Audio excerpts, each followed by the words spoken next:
Now, we all have rooms, but like all rooms, they have one thing in common: a reflection of you.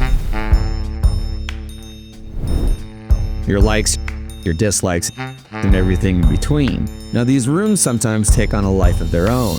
One minute you're obsessed with that plant you named Petals, and the next it's in the trash. When you leave, nothing changes. But when you come back, you bring back more experiences. Like those questionable food choices from last night that you're pretty sure was just a phase.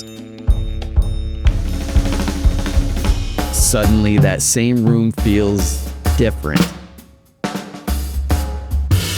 The clothes you once loved now look like a failed fashion experiment.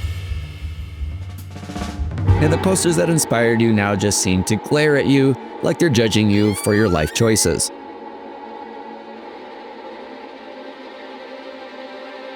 Every new item you bring in tells a story, while the old ones are like that annoying friend who keeps bringing up high school memories.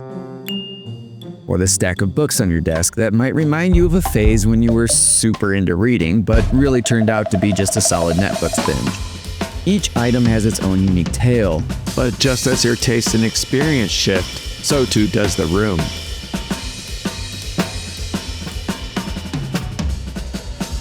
you might find yourself overwhelmed by the chaos, longing for a sense of clarity or at least a clear path to the door without tripping over last week's laundry.